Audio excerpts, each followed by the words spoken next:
nang giputang dira. Utang naman ko. Kasi mo gagutang-utang nga. Wala na gito yung makaon.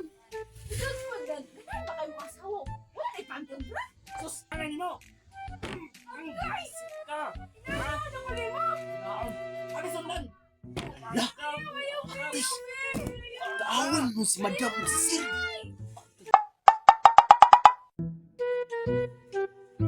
Matay. Wala man itong balay ni Madam dire. Asa ka to yung balay no nga?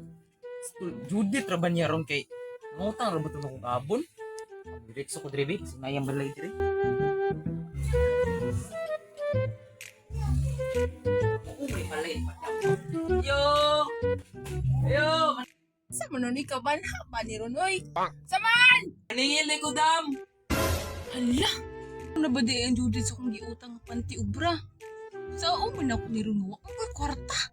Musa po ni si Madam mo nga dugay man kayo gawas. Kani yun sila yun, basta mutang gani. Tago-tago pa yun ba? Ayo! Kaya ni mo dra Madam, oy! Sa uman ako ni Ronoy nga wala na may kwarta. Ay, alam ko na. Magamit yun ako niya akong pag-artista din napita ba? Kasi naman ko nang giputang dira. Utang naman ko. Kasi mo gagutang-utang nga. Wala na gito yung makaon. Sus, magdan. Ganyan ba kayo mga asawa? Wala na ipantong bra. Sus, anay mo.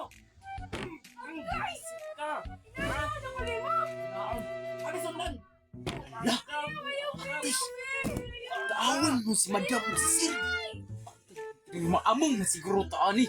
Susunsaom na ako pagkuhan ani. Eh, pagpaningin nga. Kaaway naman nung sila sa ikuha nga. Ni Madam nga katong abon nga panty ubra.